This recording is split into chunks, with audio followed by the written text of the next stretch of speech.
Philly, the podcast. This week, we are going to be previewing the Colts. And to preview that, I brought in my guy, Kevin. Kevin, how are you doing? Doing well, Brandon. I'm looking forward to this matchup. I think it's kind of the rare AFC-NFC matchup, but there's a lot of storylines within these two teams that kind of add to it. And I think it'll be a fun environment inside of Lucas Oil on Sunday. For sure, man. And before we get started talking about this Colts-Eagles, what's been going on with the Colts, tell the people who you are and where they can find you, man. Yeah, so I've covered the Colts since 2011 season. I co-host a morning show here in Indianapolis from 7 to 10 a.m. Called Kevin Bowen on the ESPN affiliate in town, the Colts flagship station, and write for our website as well. So you can find me, right there on Twitter at KBowen1070, and written work and a little bit of radio as well. Nice. Now, your team, honestly, since maybe that loss to the Jaguars last season, it's been very interesting for the Colts since that loss. Letting go of Carson Wentz, you go through the season, and it hasn't been exactly the season where you guys have predicted over the summertime, especially after getting Matt Ryan, who at the time seemed like that is a veteran that knows the game, and he's not like one of the worst quarterbacks out there, but in the direction you guys want. And we could talk probably for an hour on what led up. I want to kind of get your reaction and your opinion when Frank Reich, who's over here, we were like circling this day, like, all right, we're going to play Frank. We're going to be seeing Carson and goes. And Carson was hurt, so we didn't see him in Philadelphia this past weekend. And now we're not Frank. So what was your kind of reaction to the mid-season firing of Frank and then bringing on Jeff? It's funny. We caught up with Colts great Reggie Wayne yesterday, who's the wide receivers coach here in Indy. It's his first year ever coaching, and I thought he summed up this season perfectly. He inserted a 4-letter word that I'll let your imagination guess which one it was, but he basically said, "Bleep, I could write a book on this season." And, said in a bit of a joking manner, but he was serious. Like, had I known all of this would have happened, I would not have left the beaches of Florida to come up here and do this. It's been crazy. And you obviously point out back to the Jacksonville game. It does go back to the end of last season when this team, with Carson Wentz under center, had 2 chances to make the playoffs. Beat the Raiders at home or beat the Jaguars on the road. And they blew both those opportunities, and that started everything. I think it started Jim Irsay's just venom and irate nature towards the Carson Wentz decision, and that obviously impacted his opinion on Frank Reich. And when things began to slip this year, the owner said enough was enough. He demanded that Matt Ryan be benched. They fired their offensive coordinator a few weeks back. They obviously fired Reich. Jeff Saturday comes out of nowhere. We have Jeff Saturday on our morning show every Monday. He was on our show the Monday he got hired, 2 hours before that became official. So that aspect was really crazy for us. So all of it has just been wild. They played the Raiders last week, and all week long I was calling it the soap opera bowl. I mean, it was Days of Our Lives versus General Hospital or whatever your soap opera is. But the Colts found something. They banded together for a week with Jeff Saturday. I do think he is a different voice than Frank Reich, and maybe this team needed that. So they responded last week, but unfortunately for them, they can't play the Raiders every week. So it'll be a much different challenge from a opponent standpoint this week. So anyways, you guys go through that. So before, obviously, it's been a few weeks, and I know Jonathan Taylor is obviously your number one big back, the guy that Henry are like 1A and 1B when it comes to the top running backs in this league. But back at the trade day, Nyheim Hines, who I think at the last minute everyone was kind of confused. So for us Eagles fans, do you guys have a guy that can replace Nyheim Hines, of being that like pass catcher, that change of pace pack that he was for you guys? Yeah, I don't think they do. A guy that's had a really nice season, and it's a great story because he's had an injury-riddled start to his NFL career. Paris Campbell has emerged here in recent weeks. More of a slot wideout, but has created some big plays with the ball in his hands, and we kind of been waiting for that. Again, health has been just such an issue for him through his first 3 NFL seasons. He's played every game this year. He's been very productive, and again, the last couple of weeks, he's created some plays that you've been waiting for since he came out of Ohio State and was a second-round pick back in 2019. But, as far as a hybrid running back, no. And I think Colts fans were burned so often by Darren Sproles over the years. They felt like Hines had that ability. So it was a bit of a surprise that they traded him. They weren't utilizing him, I think, to the level that they should have been. But last week, in terms of Taylor, that was the first time we've seen him fully healthy, probably since the opening. He's been dealing with kind of a tweaked ankle, and he was outstanding last week. Again, it helps when you're facing the Raiders, but he ripped off a big 66-yarder late in the third quarter when the Colts really needed it. And I think that's where the Colts look at Monday night and think, we have this blueprint. Knowing Nick Sirianni like I do, and we had a conference call with him earlier in the week, I watched that game Monday night, and it brought back memories of a Colts game with Sirianni and Frank Reich in 2019. So I asked Nick if he felt that, and he said he did. It was Colts-Chiefs on Sunday Night Football. The Colts played keep away with Marlon Mack, and I think they carried it 45 times in that game. Mahomes got beat up a little bit, and the Colts went into Arrowhead and won. And Sirianni did mention, him as an OC for that game, that was what he thought of when he looks back on Monday night. So I think that's where Colts fans have some optimism is, the Eagles, it seemed like they got beat up Monday night. Their defense was out there for a long, long time. Now the question becomes, can you capitalize on it in a short week? Do the new changes for Philly, does it impact things on their D-line? And just how do you respond from, probably your best game of the season on Sunday?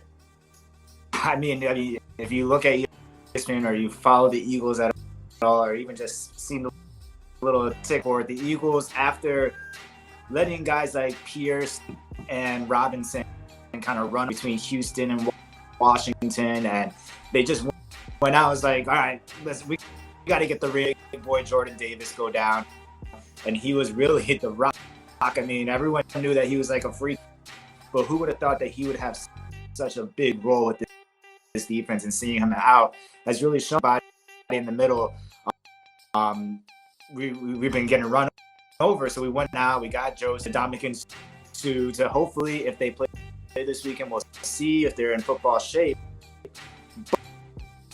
Well, do you think with Joseph? I mean, with do you think him being hurt all throughout the season kind of led to Frank's demise in a sense?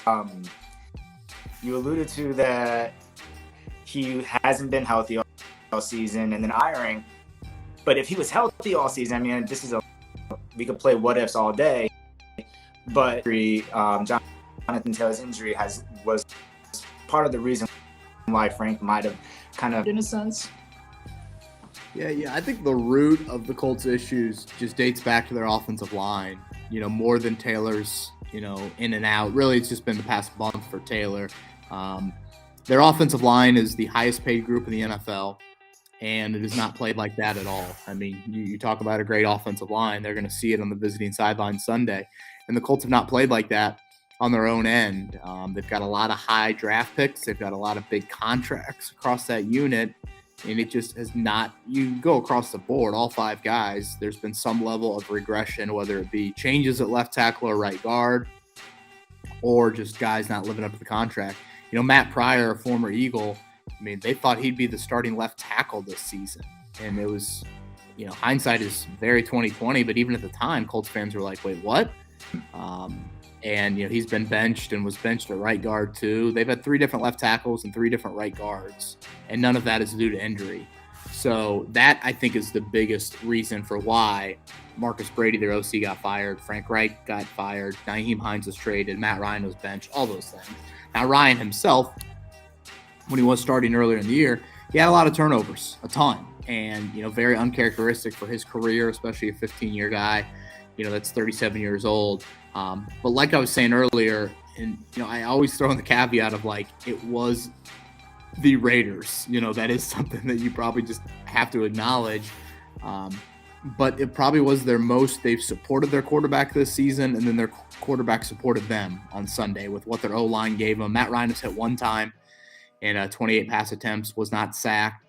Again, the 32nd ranked sack team in the NFL in the Raiders, but still, it was a positive step in the right direction for the Colts. I'd point more towards the O-line than Taylor related. And it might have just been the Raiders who season. That's another story in itself, that how they just kind of went downhill. But that could be a catalyst booster for you guys, a little bit of a momentum and confidence. But before we talk about your defense and kind of what you believe is kind of like and everything like that, what were your thoughts about Matt Ryan getting benched and now he's been inserted back into the starting lineup, and then you have Nick Foles that's just been kind of not even getting a chance to play? So kind of what's been your opinion about that in the last couple of weeks? It's so much owner driven. I think you have to start there. Let's go back to kind of what I was saying earlier about, how irate Jim Irsay was, at Carson Wentz, and how that really kind of folded and cost the Colts a playoff berth last year. I think he felt like Matt Ryan was, really a turnover machine. And with the offensive line situation, he wanted to skip over Nick Foles and go to Sam Ehlinger. So they went to Sam Ehlinger. That did not go well. Jeff Saturday, and like to be expected. I mean, Ehlinger never thrown a pass in the NFL, 6th-round pick. And when I say didn't go well, he wasn't playing quarterback at the level that this team needs right now. And Jeff Saturday came in and said, if I'm going to do this, I think I'm going to go back to Matt Ryan. So something that Jim Irsay would not allow Frank Reich to do, he allowed Jeff Saturday to do, which kind of adds to the complicated situation here in Indy with the owner so emotionally charged with these decisions right now. But the Colts, they simplified things with a new play caller on Sunday. They had a big commitment to pass protection and keeping, running back or tight end extra in, and maybe not as many guys out on route trees, but just believing that, if we give Matt Ryan 4 and 5 seconds, he can make a play. He got the ball out really, really quick, but there were some opportunities where he was able to hold it a little bit longer and make a few more plays. So it's been very, very complicated. Again, Ryan turned the ball over at a beyond alarming rate earlier in the year. He did not have really any turnover type plays on Sunday, which was a big, big positive step. He did get banged up in that process. He injured his shoulder a couple weeks ago, missed a few weeks of practice.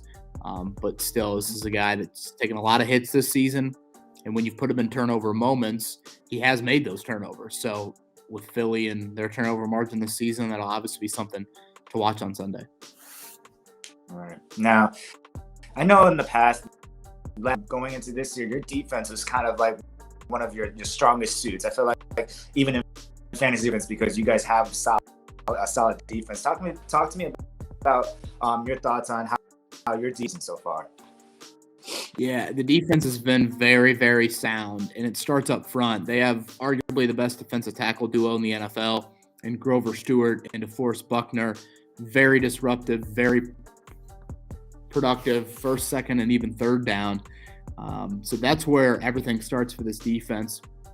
At linebacker, they've gotten pretty good play this year, despite Darius, now Shaquille Leonard, being out for the season.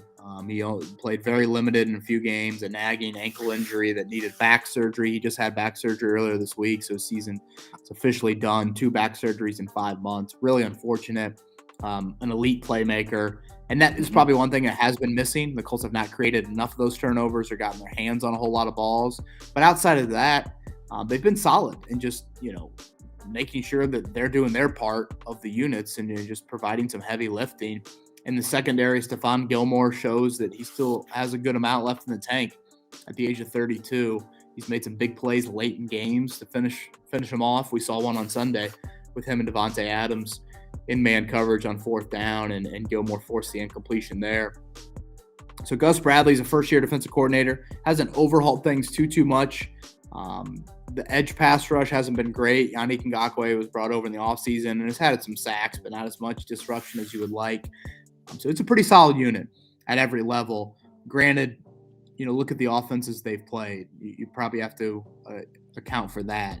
Outside of Kansas City, I don't think you'd qualify anybody as top 10, maybe even top 15 offense this season. So I think that's where the challenge comes on Sunday. It's you are seeing something that's much, much different from what you've seen throughout the vast majority of this season. I mean, we got to get right into it. We can talk about this Eagles-Colts matchup. When you're reviewing, now that this week's coming up, and I mean, we're already Friday, so 2 more days of football. For your team, when it comes to the Eagles, with their ability to have Jalen Hurts run out the A.J. Brown. I mean, you guys are used to A.J. Brown. I mean, he was a tight end, and you guys saw him multiple. Now he's back against you guys, but this time only one time a year. This is only the time in the Super Bowl. So, what is your concerns about this Eagles team that you were? Boy, where to start? I mean, A.J. Brown has been a Colts killer, so you have to start there. You know, I tweeted it the night he was traded to the Eagles. No matter what happens this offseason, the Colts just got the biggest win. That will be the biggest win for the Colts this offseason, the fact that A.J. Brown is no longer in the division. Lo and behold, the Colts still lose both games to Tennessee this season, so I guess maybe it didn't matter too much. But, you know, Brown's a stud. Sirianni describes it well about just his physicality and, you know, his body control, and it's so impressive to watch. I know there was a lot of interest in Jalen Hurts from Frank Reich and Nick Sirianni, of course, back in the draft a few years ago. So a very dynamic quarterback. And, you know, the Colts had success earlier this year against Russell Wilson, against Mahomes. But I think the biggest difference in those games versus Sunday is, you know, Kansas City at the time and Denver, I don't think their offensive lines are anywhere near how people look at Phillies. So I think that'll be a big question mark for the Colts coming up on Sunday. And then the flip side of it, you know, when you look at what they've done from a turnover standpoint, you know, you might just circle that stat as the biggest difference between these two teams. You know, first in turnover margin, Philly, I think the Colts are 31st. They were second in the NFL last year in turnover margin. So it's crazy how much they've fallen in that area. And the turnover, you know, there's never such a thing as a good turnover.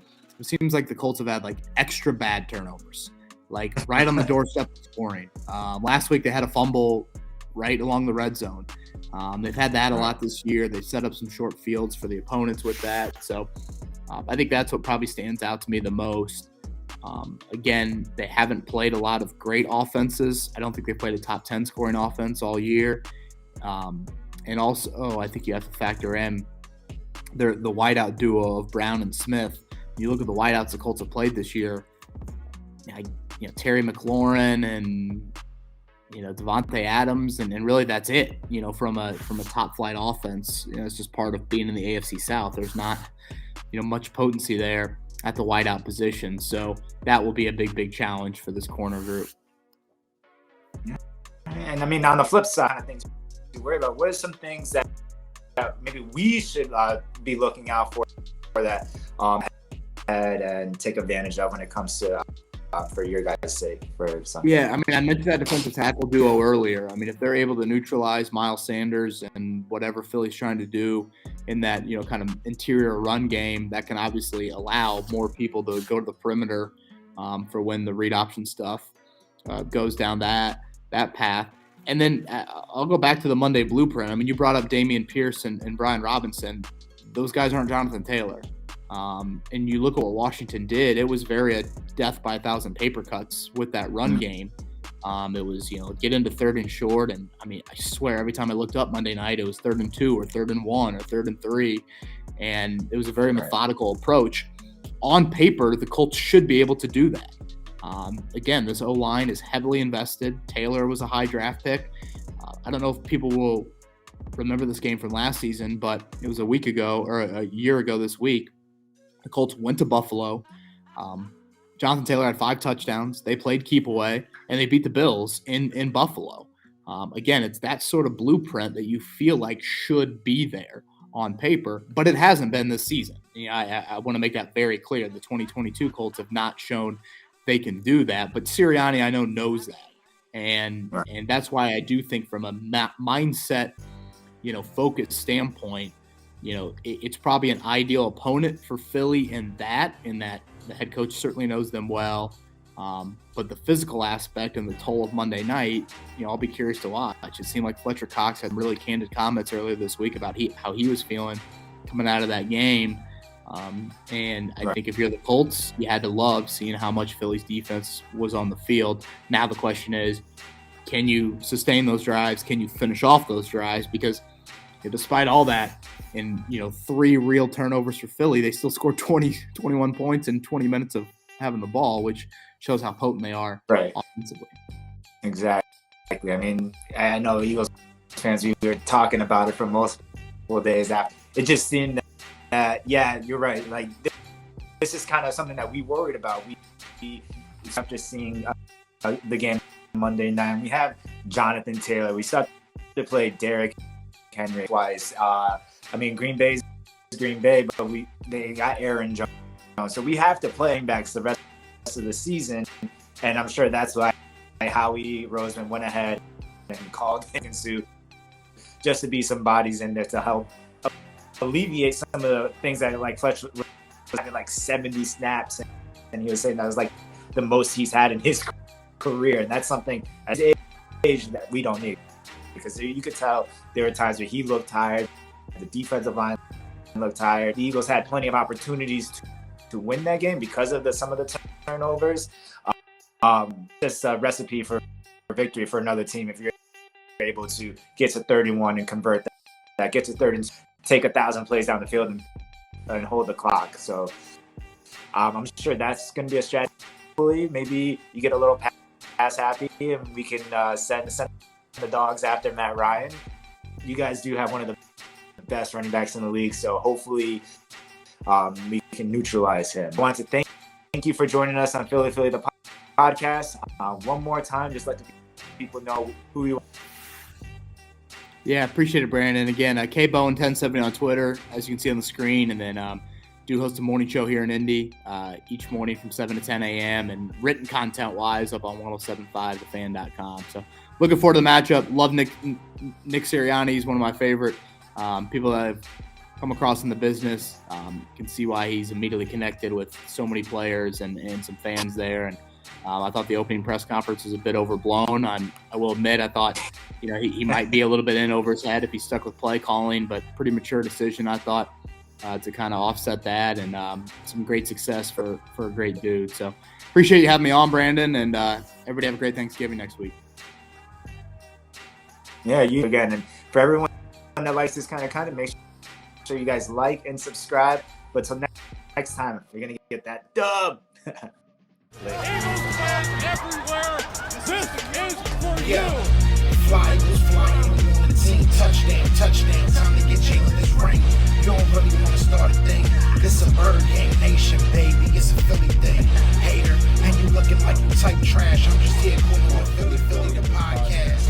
And we can call a man dog or watch Miles score off the handoff. Rest of the division, your man soft. Jackson like Sean, hunting like Randall. Season here, early time to do 'em in. Your boy Philly Fresco. Thanks for tuning in.